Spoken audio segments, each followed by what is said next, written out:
કેમ છો વિદ્યાર્થી મિત્રો? હું મનીષ સર તમારા માટે આ વિડીયોમાં ધોરણ 8 મેથ્સ ચેપ્ટર 2 નો પાર્ટ 4 કે જેમાં હું સમીકરણ આધારિત કુલ પ્રશ્નો લઈને આવ્યો છું. વિદ્યાર્થી મિત્રો, સમીકરણ પર આધારિત દાખલાઓમાં તમારે જે કુલ પ્રશ્નો હોય એ કુલ પ્રશ્નોમાં તમારે દર્શાવેલા પ્રમાણે 4 ક્રિયાઓ કરવી પડશે. તો શું કરવું પડશે? સૌથી પહેલાં રકમની મદદથી ધારવું પડશે કે કોના માટે એક્સ ધારવું, બરાબર? એ ધારવું પડશે. એ દાખલામાં હું તમને આગળ સમજાવું છું. પછી ધાર્યા પછી રકમની જ મદદથી તમારે સમીકરણ બનાવવું પડશે. સમીકરણ આપેલું નહીં હોય એટલે રકમની મદદથી જે 2 કાર્યો કરવા પડશે એ બહુ જ મહત્ત્વના છે. જો એ આવડશે તો પછીના 2 કાર્યો પ્રમાણમાં સહેલા છે. જે સમીકરણનો ઉકેલ શોધવો પડે, એટલે એક્સ હોય તો એક્સની કિંમત શોધવી પડે, જે ચલ રાખેલો હોય એની કિંમત શોધવી પડે, જે તમને સમીકરણનો ઉકેલ શોધવાના દાખલામાં શીખી ગયા છો એ રીત. અને પછી છેલ્લે ચોથું કામ કરવું પડે. ઘણી વખત વિદ્યાર્થી શું કરે છે કે એક્સની કિંમત એટલે ઉકેલ મળી જાય એટલે દાખલો મૂકી દે છે. ત્યાં દાખલો પૂરો નથી થતો.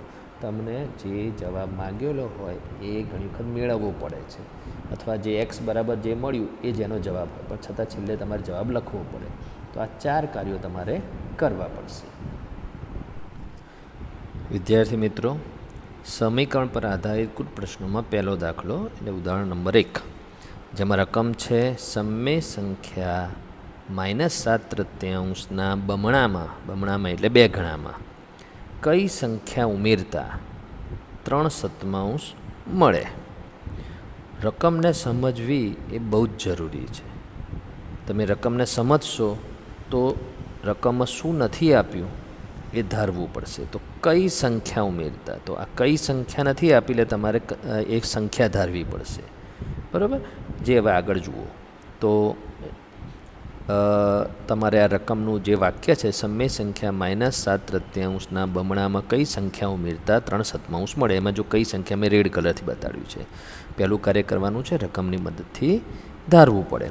તો જે સંખ્યા નથી આપી એ ધારીશું. ધારો કે એ ઉમેરવાની છે, ઉમેરતા એટલે જે ઉમેરવાની છે એ સંખ્યા એક્સ છે. તો ધારવાનું કામ પતી ગયું. હવે ધાર્યા પછી શું કરવાનું? બીજું કામ, રકમની મદદથી સમીકરણ બનાવવું પડશે. તો રકમ શું છે એ આપણે આગળ લખી હતી એ જ છે કે સમય સંખ્યા -7/3 બમણામાં શું ઉમેરતા એટલે એક્સ ઉમેરતા, જે આપણે એક્સ ધાર્યું કઈ સંખ્યા 3/7 મળે છે, આ રકમમાં આપેલું છે. તો આનું આ ગાણિતિક વિધાન છે. હવે એને સાંકેતિક સ્વરૂપમાં આ રીતે લખાય. તો કોના બમણામાં? -7/3 બમણામાં એટલે 2 ગણામાં. એટલે જો -7/3 કૌંસમાં લખીને એને 2 વડે ગુણ્યું છે. માં એક્સ ઉમેરતા એટલે વત્તા એક્સ 3/7 મળે છે એટલે બરાબર 3/7 થઈ ગયું સમીકરણ. આ સમીકરણ થોડું સાદુરૂપ આપી દઈએ. સમીકરણ તો બની જ ગયું છે પણ એનું સાદુરૂપ આપીએ. તો હવે 2 વડે ગુણવાનું, તો 2 એટલે 2 એકાંશ કહેવાય. એટલે 2 વડે અંશમાં જ ગુણવાનું, છેદમાં નહીં ગુણવાનું. એટલે 2 × 14 અને 1 ધન ને 1 માઇનસ એટલે પ્લસ માઇનસ માઇનસ એટલે -14/3 થયું. બીજું એમનું એમ. તો આ સમીકરણ બની ગયું. તો આ બીજું કાર્ય પૂરું થયું, સમીકરણ બની ગયું. તો હવે સમીકરણ બન્યા પછી ત્રીજું કાર્ય શું કરવાનું છે? તમારે ત્રીજું કાર્ય કરવાનું છે ઉકેલ શોધવો પડે. ઉકેલ શોધવાની રીત તમને ખબર છે. સાઈડ બદલવાની રીત કરો અથવા લસા વડે બધા જ પદોને ગુણો. તો હવે જો અહીંયા 2 જગ્યાએ અપૂર્ણાંક છે. -14/3 છે અને છેલ્લા પદમાં 3/7 છે. એટલે લસા 21 આવશે. તો 21 વડે બધા પદોને ગુણતા વડે રીત કરીશું. તો જેટલા પદો છે બધાને કૌંસમાં લખ્યા, 3 પદને કૌંસમાં લખ્યા અને બધા જ પદની ડાબી બાજુ 21 21 21 લખી દીધા, બરાબર? ગુણતા ખરું પણ ગુણી નહીં નાખવાનું, બહાર લખવાનું, પહેલાં ભાગવાનું. 3 વડે 21ને ભાગીશું તો 7 આવશે. 1 વડે તો 21ને ભગાશે નહીં. 7 વડે 21ને ભાગીશું તો 3 આવશે. હવે આ ભાગાકાર પહેલાં થઈ ગયો. હવે ગુણીશું તો 14 × 7 = 98 અને પ્લસ માઇનસ -98, બરાબર? આ વચ્ચેનું જે સ્ટેપ છે એ શું લખ્યું? શું વધ્યું? તો 7 વધ્યા અને -14 એમના એમ, 21 અને એક્સ એમના એમ, અને એક્સ એકાઉન્ટને હવે એક્સ લખવાનું, છેદ જતા રહેશે, બરાબર? આ રીત કરવાથી અપૂર્ણાંક સમીકરણ પૂર્ણાંક થઈ જશે. 3 × 3. તો આ સ્ટેપ થશે. તો આ સ્ટેપ પૂરું થવાથી સમીકરણનો ઉકેલ નથી મળ્યો. સમીકરણનો ઉકેલ મેળવવા માટેના આ 3 સ્ટેપ થાય. હવે એના પછીનો સ્ટેપ કે જે -98 વત્તા 21x બરાબર 9 છે, એમાં એક્સની કિંમત શોધવાની, એટલે -98ને આપણે જમણી બાજુ લઈ જઈશું તો +98 થશે. એ તમને ખબર જ છે, સાઈડ બદલીની રીત પ્રમાણે માઇનસ હોય તો પ્લસ થાય. 98 અને 9નો સરવાળો 107 આવશે. 21x બરાબર 107. હવે 21ને સાઈડ બદલાઈશું તો 107ના છેદમાં 21 ગુણાકાર, 21x એટલે 21 ગુણ્યા x એટલે ગુણાકારમાંથી ભાગાકારમાં આવે. હવે 107 ભાગ્યા 21માં છેદમાં 21 છે તો 21 3ના અને 7ના ઘડિયામાં આવે, પણ અંશમાં રહેલી સંખ્યા 107 ને 3 વડે કે 7 વડે ભગાતી નથી કે 21 વડે બી ભગાતી નથી, એટલે આ એનું છેલ્લું સ્વરૂપ છે. એટલે છેદ નહીં ઉડે, અતિ સંક્ષિપ્ત રૂપ નહીં થાય, એટલે આ સંખ્યા મળી. બરાબર. એટલે જવાબ આપણે ઉકેલ મળ્યો. ત્રીજું કાર્ય પૂરું થયું. 4 કાર્યો કરવાના છે. તો છેલ્લું કાર્ય જવાબ મેળવવો પડે અથવા લખવો પડે. તો આપણો શું માગ્યું હતું? આપણને સૌથી પહેલાં શું માગ્યું હતું કે કઈ સંખ્યા ઉમેરતા. તો આપણને જે છેલ્લો જવાબ મળ્યો 107ના છેદમાં 21 ઉમેરતા 3/7 મળે. એટલે આ જવાબ છે, જેને તમારે શબ્દમાં આ રીતે લખવાનો આન્સર. જે એના આગળના સ્ટેપમાં જે જવાબ આવે છે 107ના છેદમાં, ત્યાં દાખલો મૂકી નહીં દેવાનો. આ છેલ્લું આ કાર્ય છેલ્લે આન્સર લખવો પડે. તો આ રીતે આ દાખલો તમે સમજ્યા હશો. વિદ્યાર્થી મિત્રો, હવે ઉદાહરણ નંબર 2 જોઈશું. બરાબર. રકમ જુઓ. રકમને સમજવા માટે તમારે સમય વધારે આપવાનો. તો 4 કાર્યો કરવાના છે. એ 4 કાર્યો શરૂ કરો એ પહેલાં તમારે રકમને 2 થી 3 વખત વાંચવી અને સમજવી. જો એક વખત વાંચીને સમજી જતા હોય તો પછી બીજી ત્રીજી વખત વાંચવાની જરૂર નથી, પણ તમારે રકમને વાંચીને સમજવી બહુ જ જરૂરી છે. શું રકમમાં લખેલું છે કે એક સંખ્યામાંથી 1/2 બાદ કરીને મળતા પરિણામને 1/2 વડે ગુણતા જો 1/8 મળે તો તે સંખ્યા શોધો. એટલે એ એક સંખ્યા કઈ છે એ ખબર નથી. તો આપણે જે મેં અત્યારે રાઉન્ડ કર્યું એ સંખ્યા નથી જાણતા. તો કોના માટે ધારવાનું હોય? જે ન જાણતા હોય એના માટે. તો આપણે પહેલું કાર્ય કરીશું, જે રકમની મદદથી કરવાનું છે. રકમની મદદથી તો રકમનું આખું વાક્ય છે એ મેં લખ્યું, અને એમાં મેં રેડ કલરથી શું બતાડ્યું છે? એક સંખ્યા નથી જાણતા. એટલે ધારો કે એ એક સંખ્યા એક્સ છે. તો સૌથી પહેલાં ધારવાનું કામ પૂરું થઈ ગયું. છતાં આપણે હજુ રકમ પ્રમાણે આગળ વધીશું. તો આગળ રકમમાં શું કહે છે? એક સંખ્યામાંથી 1/2 બાદ કરતા. તો સંખ્યા એક્સ છે અને એમાંથી 1/2 બાદ કરો એટલે એક્સ ઓછા 1/2 મળે. આટલું ખબર પડી ગઈ.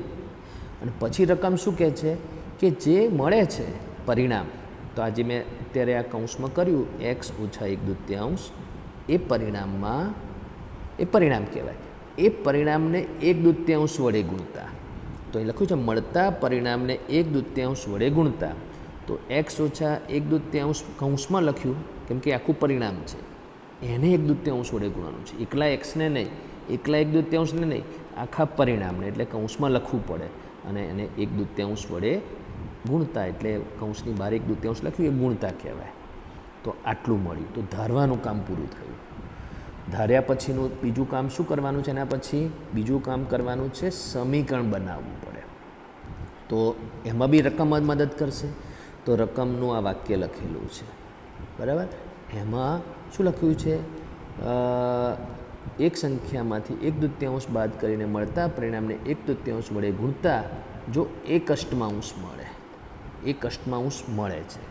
તો આ આખું વાક્યમાં જે 1/8 મળે છે એ ક્રિયા કરી એનું પરિણામ છે, એટલે બરાબર 1/8. તો શું ક્રિયા કરીએ? તો જુઓ, આ જે લખ્યું છે એમાં હું સમજાવું છું. એક સંખ્યામાંથી 1/2 બાદ કરી મળતા પરિણામને 1/2 વડે ગુણતા. આ ગુણવાનું ચિહ્ન જે મેં બતાડ્યું એ બતાવવાની જરૂર નથી. ગુણતા 1/8 મળે છે. તો વાક્યને આ ગાણિતિક વિધાન છે અને સાંકેતિક સ્વરૂપ તમે 7મા ધોરણમાં ભણી જ ગયા છો. તો આ રીતે સમીકરણ બની ગયું, બરાબર. તો આ જે સમીકરણ બન્યું એટલે 2 ક્રિયા પૂરી થઈ. આપણે ટોટલ 4 ક્રિયા કરવાની છે, બધી 2 ક્રિયા પૂરી થઈ. ત્રીજી ક્રિયા, હવે જે સમીકરણ આપણે મળ્યું એ સમીકરણનો આપણે ઉકેલ શોધવો પડે. તો આપણને જે હમણાં સમીકરણ મળ્યું એનું એ જ છે. હવે આ સમીકરણની અંદર કૌંસની બહાર 1/2 લખ્યું છે, એને અંદર ગુણીશું. તો 1/2 ઇન્ટુ એક્સ એટલે 1/2 એક્સ, બરાબર. અંશનો ગુણાકાર અંશમાં એક્સ સાથે અને 2 છેદમાં એ. હવે આ 1/2ને એક સાથે ગુણી નાખ્યું. હવે 1/2ને 1/2 સાથે ગુણો એટલે 1/2 ગુણ્યા 1/2 એટલે 1/4 આવે અને વચ્ચે માઇનસના માઇનસ, બરાબરના બરાબર, એક જ એટલે આ એ પહેલું સ્ટેપ થયું. સમીકરણનો ઉકેલ શોધવાનું પહેલું સ્ટેપ. હવે આ સમીકરણ અપૂર્ણાંક છે, અહીંયા છેદમાં 8 છે, અહીંયા 4 છે અને અહીંયા 2 છે. એટલે અપૂર્ણાંક સમીકરણ હોય તો લસા વડે બધા જ પદોને ગુણતાવાળી રીત કરો તો સારું રહેશે. બાકી આને બીજી રીતે પણ કરી શકો તમે. તો લસા 8 વડે બધા પદોને ગુણીએ તો બધા જ પદો કૌંસમાં લખીશું અને 8 વડે આપણે ગુણીશું. પણ પહેલાં ગુણવાનું નહીં, પહેલાં 2 વડે 8ને ભાગીશું તો 4, 4 વડે 8ને ભાગીશું તો 2, અહીંયા 8 8 ઉડી ગયા. હા, બરાબર. એટલે જે વધશે એના પછીનું સ્ટેપમાં શું આવશે? 4 ઇન્ટુ 1x 4x, બરાબર. અને 2 ઇન્ટુ 1 એટલે 2. પછી છેલ્લે 8 8 ઉડી ગયા એટલે 1 વધ્યું એટલે 1. તો સમીકરણ જે અપૂર્ણાંક હતું એ પૂર્ણાંક થઈ ગયું. હજુ ઉકેલ આપણને મળ્યો નથી. હવે -2 જે છે એને આપણે જમણી બાજુ લઈ જઈશું એટલે +2 થાય અને 2 ને 1 3 થાય. 4x બરાબર 3 થયું. 4x એટલે 4 ગુણ્યા x. તો ગુણાકારમાંથી ભાગાકારમાં જશે 4 એટલે 3/4 ઉકેલ મળ્યો. એટલે આ ઉકેલ મળી ગયો આપણને. તો આપણને 3 કાર્યો પૂરા થયા. હવે મેં તમને શું કીધું હતું કે ઉકેલ મળી જાય એટલે દાખલો ત્યાં મૂકી નહીં દેવાનો કે એક્સ મળી ગયો એટલે દાખલો નહીં મૂકી દેવાનો. હા, જવાબ તો આવી ગયો જે આપણને મેળવવાનું છે એક સંખ્યા. છેલ્લે આપણે એને લખવું પડે. અમુક વખતે મેળવવો પડશે, અમુક વખત મેળવવો નહીં પડે. જે મળેલો હશે એક્સની કિંમત એ જ જવાબ હશે, પણ એને એ લખવાનું એ શું છે 3/4. તો તે સંખ્યા છે જે આપણે ધારી હતી તે સંખ્યા, ધારી હતી એક સંખ્યા એક્સ છે તે. તો આ રીતે આ દાખલો પૂરો થયો. 3/4 એ આપણી અજ્ઞાત સંખ્યા જે નહોતા જાણતા એ મળી ગઈ. સમજી ગયા વિદ્યાર્થી મિત્રો? હવે ત્રીજું ઉદાહરણની રકમ સમજીશું આપણે. એમાં સમય વધારે આપવાનો, બરાબર. રકમ સમજવી પહેલી જરૂરિયાત છે. એક સમય સંખ્યાને તો કઈ સમય સંખ્યા નથી ખબર એટલે એના માટે ધારીશું, પણ આગળ વાંચીએ. એક સમય સંખ્યાને 5/2 વડે ગુણવાનું અને પછી જે ગુણાકાર કરવાથી મળતું પરિણામ હોય એ પરિણામમાં 2/3 ઉમેરતા આપણને -7/12 મળે છે. તો તે સંખ્યા શોધો. તો જે સંખ્યા શોધવાની છે એના માટે આપણે ધારવું પડે. એ સમય સંખ્યા શોધો એમ. તો આપણે પહેલું કાર્ય કરીશું, રકમની મદદથી ધારવું પડે. તો રકમનું આ વાક્ય છે એ આખું આપણે લખી કાઢ્યું. આમાં રેડ કલરથી બતાડેલું છે એક સમય સંખ્યા. જે નથી જાણતા એ ધારીશું એક્સ. ધારો કે એક સમય સંખ્યા એક્સ છે. હવે આપણે રકમની મદદથી ધારવાનું કામ તો પૂરું થઈ ગયું. તો પણ આપણે શું લખવું પડે? બધી ક્રિયા કરવાની છે. પહેલાં 5/2 વડે ગુણો. તો એક સમય સંખ્યાને 5/2 વડે ગુણો એટલે 5/2 એક્સ થાય. પછી પરિણામમાં 2/3 ઉમેરો એટલે +2/3. તો એટલું થઈ ગયું. તો આ સમીકરણ નથી બન્યું. સમીકરણ હોય ત્યાં બરાબરનું ચિહ્ન એટલે આપણે ક્રિયા કરી દીધી, ધાર્યું અને ક્રિયા કરી. હવે સમીકરણ બનશે. તો રકમની મદદથી સમીકરણ બનાવવું પડે. તો રકમમાં શું કીધું છે? આટલું ક્રિયા છે, આટલે સુધી ક્રિયા છે કે એક સમય સંખ્યા ધારો એક્સ, એને 5/2 વડે ગુણો એટલે 5/2 એક્સ. પછી પરિણામમાં 2/3 ઉમેરો તો +2/3. તો પછી શું લખ્યું છે? તેથી આપણને -7/12 મળે છે. -7/12, બરાબર. એ -7/12 જે આપણને મળે છે એ બરાબર કરીને -7/12. તો આ આખું ગાણિતિક વિધાન હતું, એનું આ સાંકેતિક સ્વરૂપ લખ્યું, એ સમીકરણ બની ગયું. સમીકરણ બનવાનું કામ પતી ગયું. આ 2 ક્રિયાઓમાં સૌથી વધારે મહેનત કરવી પડશે તમારે. ત્રીજી ક્રિયા છે ઉકેલ શોધવાનું. તો સમીકરણનો ઉકેલ શોધવા માટે આપેલું જે સમીકરણ છે એ આપણે આગળ મેળવ્યું હતું એનું એ જ છે અને સમીકરણ અપૂર્ણાંક છે. બરાબર. એટલે અપૂર્ણાંકમાં અહીંયા છેદમાં 2 છે, 3 છે ને 12 છે, તો એ બધા છેદનો લસા 12 આવે. જ્યારે સમીકરણ અપૂર્ણાંક હોય તો જે લસા છે લસા વડે બધા જ પદોને ગુણતાવાળી રીત કરશો તો પ્રમાણમાં સહેલું પડશે. બાકી સમીકરણને અપૂર્ણાંકનું અપૂર્ણાંક રાખીને બી સાઈડ બદલાઈને તમે દાખલો ગણી શકો છો. ઉકેલ શોધવાની રીતો આપણે આના આગળના વિડીયોમાં સમજાવેલી જ છે, બરાબર.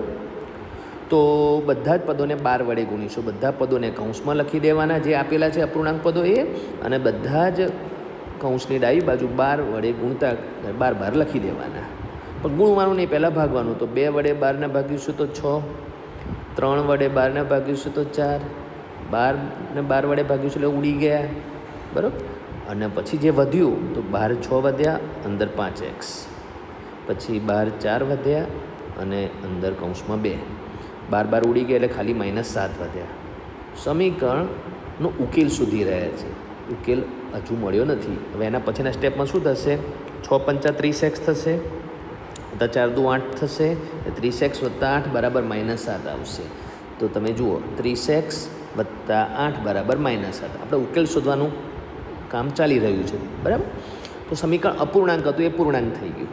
હવે વત્તા 8ને જમણી બાજુ લઈ જશો એટલે -8, -7 સમાન ચિહ્ન સરવાળો, 8 7 15 અને મોટાંકનું ચિહ્ન એટલે -15. આ બધું સાદુરૂપ કહેવાય. સમીકરણનો ઉકેલ શોધવા માટે આપણે સાઈડ બદલતા આવડવી જોઈએ અને સરવાળો બાદબાકી ગુણાકાર ભાગાકાર જે ક્રિયા આવતી હોય એ ક્રિયા કરતા આવડવી જોઈએ. ચિહ્નની ભૂલ ના થવી જોઈએ. હવે 30x એટલે 30 ગુણ્યા x, તો ગુણાકારમાંથી ભાગાકારમાં જશે 30 એટલે -15 છેદમાં 30 આવશે. એટલે 15 દુ 30, તો 2 છેદમાં છે એટલે છેદમાં 2 આવશે, અંશમાં કંઈ ના વધે એટલે 1 અને ચિહ્ન ઋણ છે એટલે ઋણ 1/2. કેટલાક વિદ્યાર્થી આ જગ્યાએ શું બોલો કે 15 દુ 30, 2 જ દેખાય છે, 15 અને 30 ઉડી જાય છે, એમ છેદમાં 2 દેખાય ને જવાબ 2 લખશે, હવે -2 લખશે. 2 છેદમાં વધે એટલે છેદમાં લખવું પડે, 2 અંશમાં કંઈ ના વધે તો 1 લખવું જ પડે, અને ચિહ્ન ઋણ છે તો ઋણ બતાવવું પડે. ઉકેલ મળી ગયો. ઉકેલ મળી જાય દાખલો ત્યાં મૂકવાનો નથી, આગળ માંગેલો જવાબ મેળવવો પડે. શું માગ્યું હતું આપણને? એ એક સમમેય સંખ્યા x મળી ગઈ છે આપણને. હા, -1/2 મળી ગઈ છે, પણ તમારે એને શબ્દમાં આન્સર લખવો પડશે, જવાબ લખવો પડશે, મેળવવો પડશે. હજુ આપણે 3 ઉદાહરણમાં મેળવવાનું આવ્યું નથી, સીધો જે જવાબ આવ્યો એ લખવાનો. આમ તે સમમેય સંખ્યા -1/2 છે. તો આ ત્રીજું ઉદાહરણ આપણે તમને મેં સમજાવ્યું. વિદ્યાર્થી મિત્રો, હવે ચોથું ઉદાહરણ રકમને સમજીશું. પહેલાં જો 3 ક્રમિક પૂર્ણાંક સંખ્યાઓનો સરવાળો 51 હોય તો તે સંખ્યાઓ શોધો. તો ક્રમિક પૂર્ણાંક સંખ્યાઓ, હવે ક્રમિક પૂર્ણાંક સંખ્યાઓમાં એક ઉદાહરણ લઈએ કે 7, 8 અને 9 3 ક્રમિક પૂર્ણાંક સંખ્યા છે. તો આ તો ઉદાહરણ છે. તો તમે જુઓ છો કે 7 પછી 8 ક્યારે આવે? 1 ઉમેરવાથી. અને 8માં બી 1 ઉમેરો એટલે 9 થાય, એટલે 7માં કેટલા ઉમેરો તો 9 થાય 2. એટલે ધારો કે આ 7ને આપણે x ધારીશું તો એમાં 1 ઉમેરવાથી 8 થાય છે, એટલે x વત્તા 1. અને જે 7 છે એમાં 2 ઉમેરવાથી 9 થાય છે, એટલે x વત્તા 2. એટલે જ્યારે પણ 3 ક્રમિક પૂર્ણાંક સંખ્યાઓ કે પ્રાકૃતિક સંખ્યાઓ ધારવાની હોય, એકી કે બેકી સંખ્યા એવું ના હોય, તો એ તમારે આ 3 જ આ રીતે ધારવાની. ચોથી ધારવાની કીધી તો x વત્તા 3, કેમ કે 10. તો 7માં 3 ઉમેરો તો 10 થાય. તો આ રીતે તમારે ધારતા આવડવું જોઈએ. 7મા ધોરણમાં આ ટાઈપના દાખલા આવી ગયેલા છે. ક્રમિક પૂર્ણાંક સંખ્યાઓ, ક્રમિક પ્રાકૃતિક સંખ્યાઓ તમારે 7મા ધોરણમાં આવી જ ગયેલી છે, બરાબર. પણ 8મા ધોરણમાં પણ એનો દાખલો છે એટલે આપણે લઈએ છીએ. તો પહેલું કામ શું કરીશું? રકમની મદદથી ધારવું પડે. તો આ રકમનું વાક્ય છે આખું, એ મેં રેડ કલરથી બતાડ્યું છે, એના ઉપર તમારે નજર જવી, કેમ કે એ ધારવા માટેનો ભાગ છે. 3 ક્રમિક પૂર્ણાંક સંખ્યાઓ. તો એમાંથી પ્રથમ પૂર્ણાંક સંખ્યા ધારીશું ત્યારે ક્રમિક શબ્દને નહીં લખવાનું, કેમ કે પહેલી પૂર્ણાંક સંખ્યા છે એમાં ક્રમિક શબ્દ ના આવે, એટલે x. ક્રમિકનો મતલબ ક્રમમાં. 7 પછી 8 આવે, 15 પછી 16 આવે, એટલે એ 15 પછીનો ક્રમ ક્રમિકમાં 16 આવે. તો હવે દ્વિતીય ક્રમિક, ત્યાં ક્રમિક લખવાનો. પૂર્ણાંક સંખ્યા x વત્તા 1. x તો x વત્તા 1 કેમ? મેં તમને આગળ સમજાવી રીતે. તૃતીય ક્રમિક પૂર્ણાંક સંખ્યા એક્સ વત્તા 2 ધારવાનું કામ પૂરું થઈ ગયું. બરાબર. તો ધાર્યા પછી એના પછીનું કામ શું કરવાનું હોય છે? સમીકરણ બનાવવું પડે. સમીકરણ બનાવવું પડે. તો આ રકમ જ મદદ કરશે. આ રકમનું વાક્ય છે એમાં રેડ કલરથી લખેલું છે નહીં, પણ બ્લેક કલરથી લખ્યું છે શું? કે 3 ક્રમિક પૂર્ણાંક સંખ્યાનો સરવાળો 51 છે. તો પહેલી સંખ્યા, બીજી સંખ્યા અને ત્રીજી પૂર્ણાંક સંખ્યાનો સરવાળો 51 મળે છે. તો આ સમીકરણ બની ગયું. તો આ ગાણિતિક વિધાન હતું, એનું આ સાંકેતિક સ્વરૂપ લખ્યું. સમીકરણ તો બની ગયું છે, પણ આપણે કૌંસ છોડી દઈશું. તો કૌંસ છોડતી વખતે શું ધ્યાન આપીશું? એક્સ કેટલી વખત છે? તો 3 વખત એક્સ એટલે 3x. અચળ પદ કેટલા છે? તો 2 છે, 2 અને 1. તો અને બંને પ્લસ છે એટલે +2 +1 એટલે +3 અને જમણી બાજુ 51. તો આને સાદું રૂપ આપ્યું કે સમીકરણ તો આ બની જ ગયું છે, પણ આ એનું સાદું રૂપ આપ્યું એટલે સમીકરણ બનાવવાનું કામ પૂરું થઈ ગયું. હવે જે કામ કરવાનું આવશે એ એનો ઉકેલ શોધવાનો આવશે. સમીકરણનો ઉકેલ શોધવો પડે. તો આપણે જે હમણાં સમીકરણ મળ્યું એ જ છે 3x + 3 = 51. તો +3 ને જમણી બાજુ જે લઈ જઈશું એટલે -3 થશે. 51 - 3 એટલે 48 થશે. 3x એટલે 3 × x છે, તો ગુણાકારમાંથી ભાગાકાર 48/3 થશે. 48 ને 3 વડે ભાગ્યું એટલે 16 મળશે. તો ઉકેલ મળી ગયો. દાખલો અહીંયા પૂરો નથી થતો. હા, જો રકમમાં શું કીધું છે? તો તે સંખ્યા શોધો નહીં, તે સંખ્યાઓ શોધો. એટલે એક નહીં 3 સંખ્યાઓ શોધવાની છે. આ જગ્યાએ જવાબ મેળવવો પડશે. તો જવાબ મેળવવો પડશે, લખવો સીધો નહીં પડે, મેળવવો પડશે. તો પ્રથમ પૂર્ણાંક સંખ્યા શું ધારી હતી? x. અને આપણને x બરાબર કેટલા મળ્યા? 16. તો પહેલી સંખ્યા 16. દ્વિતીય ક્રમિક પૂર્ણાંક સંખ્યા x + 1 એટલે 16 + 1 એટલે 17. તૃતીય ક્રમિક પૂર્ણાંક સંખ્યા એટલે x + 2. x 16 છે એટલે 16 + 2, 17 + 2 નહીં, x + 2 એટલે xની કિંમત જે મળી હતી એના +2 એટલે 16 + 2 18. તો 16, 17 અને 18 આ 3 સંખ્યાઓ આપણને મળી ગઈ. હવે તમને 7મા ધોરણમાં તો આ રીતે કહેવામાં આવ્યું જ હશે કે આ વ્યવહારુ દાખલો અથવા કૂટ પ્રશ્નોમાં તમને જે જવાબ મળે એ તમારો જવાબ સાચો છે કે ખોટો એનો તાળો પણ તમે મેળવી શકો. તો તાળો મેળવવાનો દરેક દાખલામાં તમારે જરૂરી નથી, પણ તમને શંકા જાય તો તમારે મેળવી લેવાનો. તો આપણે આમાં તાળો મેળવીશું, જે આપણે પરીક્ષામાં બતાવવાનો જરૂર નથી, પણ આ તાળો એ તમને તમારો દાખલો સાચો છે કે ખોટો તે ચેક કરવા માટે છે. પહેલી સંખ્યા 16, બીજી સંખ્યા 17 અને ત્રીજી સંખ્યા 18. એ ત્રણેયનો સરવાળો કરો. ચલો આ ત્રણેયનો સરવાળો કરો, કેટલા મળે છે? તો જો 16 અને 17, 16 × 2 = 33, બરાબર. 33માં 8 ઉમેરો એટલે 41, 41માં 10 ઉમેરો એટલે 51 = 51. તો રકમમાં શું કીધું હતું આપણને? રકમમાં કે 3 ક્રમિક પૂર્ણાંક સંખ્યાનો સરવાળો 51 મળ્યો. 51 આપણને. તો આ જે છેલ્લે કાર્ય કર્યું એ આપણે તાળો મેળવવાનું કામ કર્યું. એ તાળો મેળવેલો બતાવવાનો હોતો નથી, પણ આપણે ચેક કરવાનું કે આપણું સાચું છે કે ખોટું છે. સમજી ગયા? ઓકે વિદ્યાર્થી મિત્રો, હવે ઉદાહરણ નંબર 5 જોઈશું. હવે આ ઉદાહરણનો જે નંબર છે એ કોઈ ચોપડીના નંબર પ્રમાણે નથી, પણ આપણે અહીંયા વિડીયોમાં જે પ્રમાણે ઉદાહરણ દાખલા લીધેલા છે, આપણે એનું ઉદાહરણ કીધેલું છે ને એના એ પ્રમાણે ક્રમમાં નંબર આપેલા છે. તો ઉદાહરણ નંબર 5ની રકમ જુઓ. 11ના 3 ક્રમિક ગુણિત. એમાં ગુણિતનો અર્થ ખબર છે? ગુણિત એટલે અવયવી. અવયવી, બરાબર. અવયવી 11નો ગુણિત એટલે 11, 11 × 22, 11 × 33, એ રીતે 11ના અવયવી મળે, બરાબર.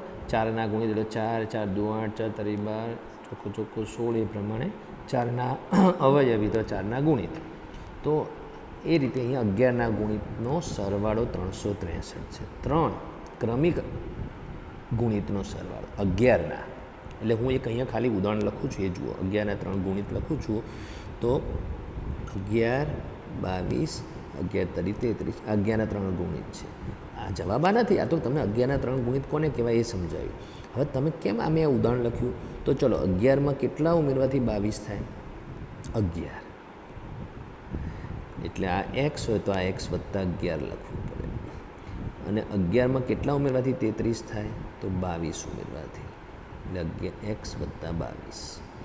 તો જો 8નો ગુણિત હોય તો 8-8નો ગેપ હોય. આ બંને વચ્ચે જો અત્યારે આ બંને વચ્ચે 11નો ગેપ છે, આ બંને વચ્ચે 11નો ગેપ છે, એટલે પહેલી ત્રીજી વચ્ચે 22નો ગેપ થયો. આ સમજવું બહુ જ જરૂરી છે, બરાબર. તો આ સમજશો તો ધારવામાં તમને વાંધો નહીં આવે. તો ચલો આગળ જોઈશું. સૌથી પહેલું કામ શું કરવાનું છે? રકમની મદદથી ધારવું પડે.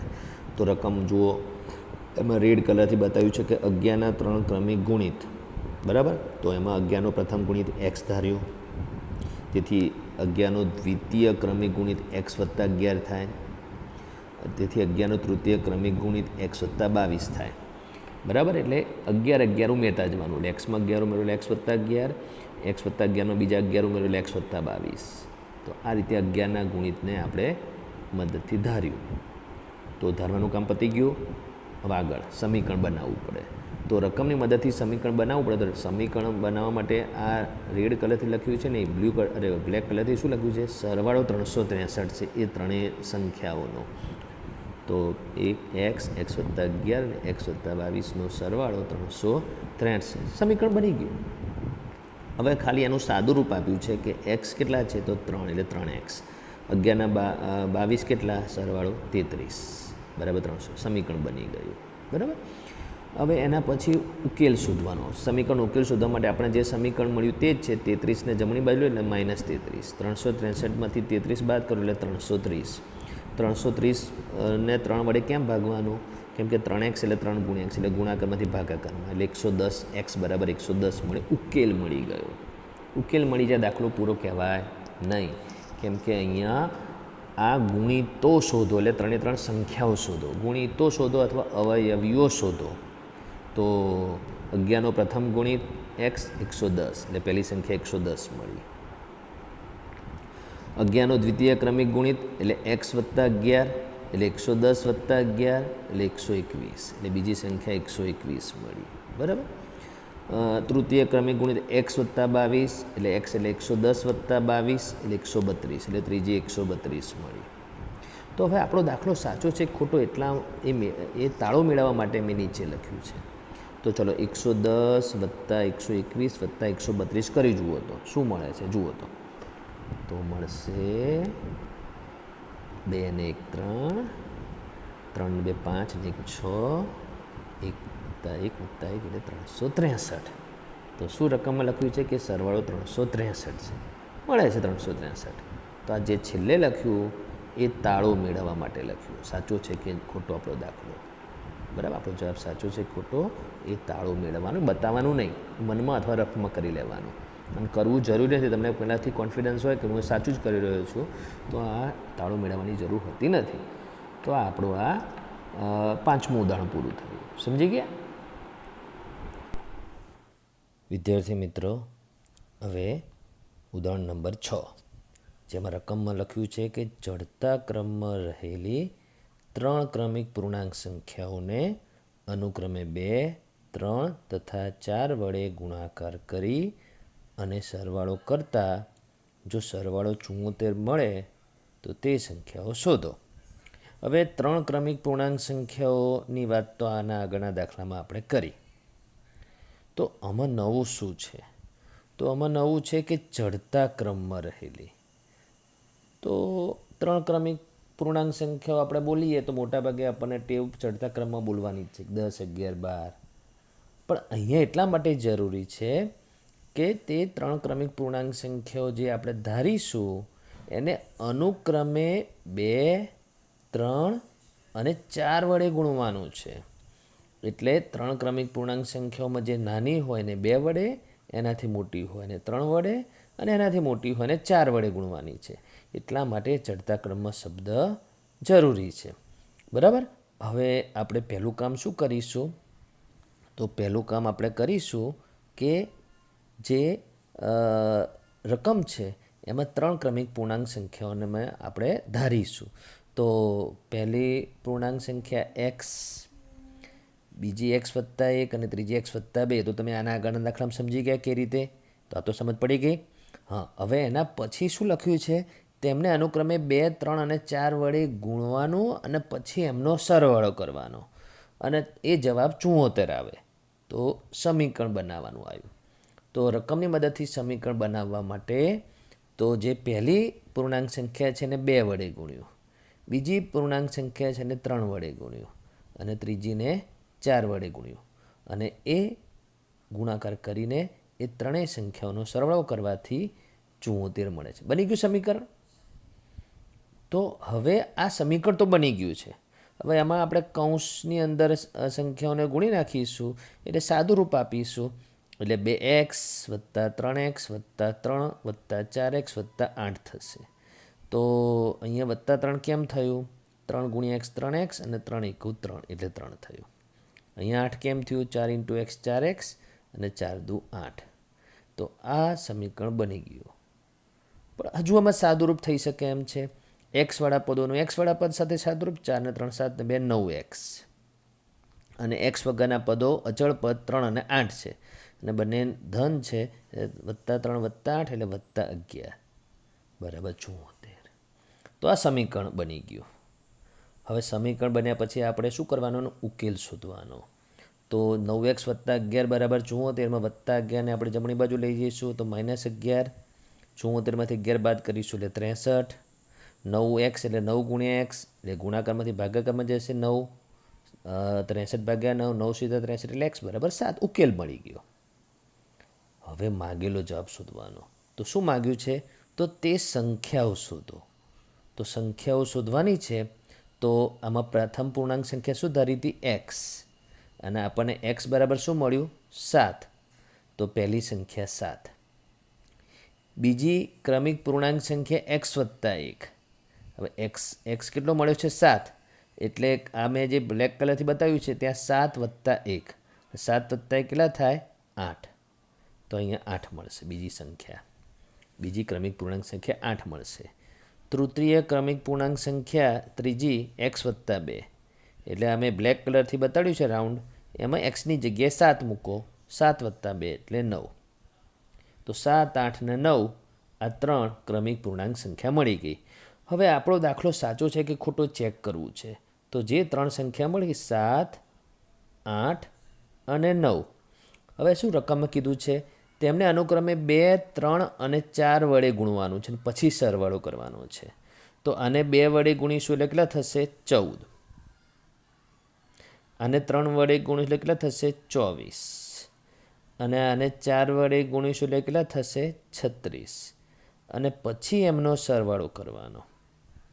તો ચલો 36 અને 24નો સરવાળો 60 થાય. છેલ્લી બે સંખ્યાનો સરવાળો 60 થાય અને 60માં 14 ઉમેરી એટલે 74 થાય. તો રકમમાં છે 74. તો સરવાળો 74 મળે છે. તો આ આપણે જે છેલ્લે કર્યું એ તાળો મેળવ્યો કહેવાય. તો આપણે આપણો દાખલો સાચો છે આપણને ખબર પડી ગઈ. તો સમજી ગયા? ઓકે.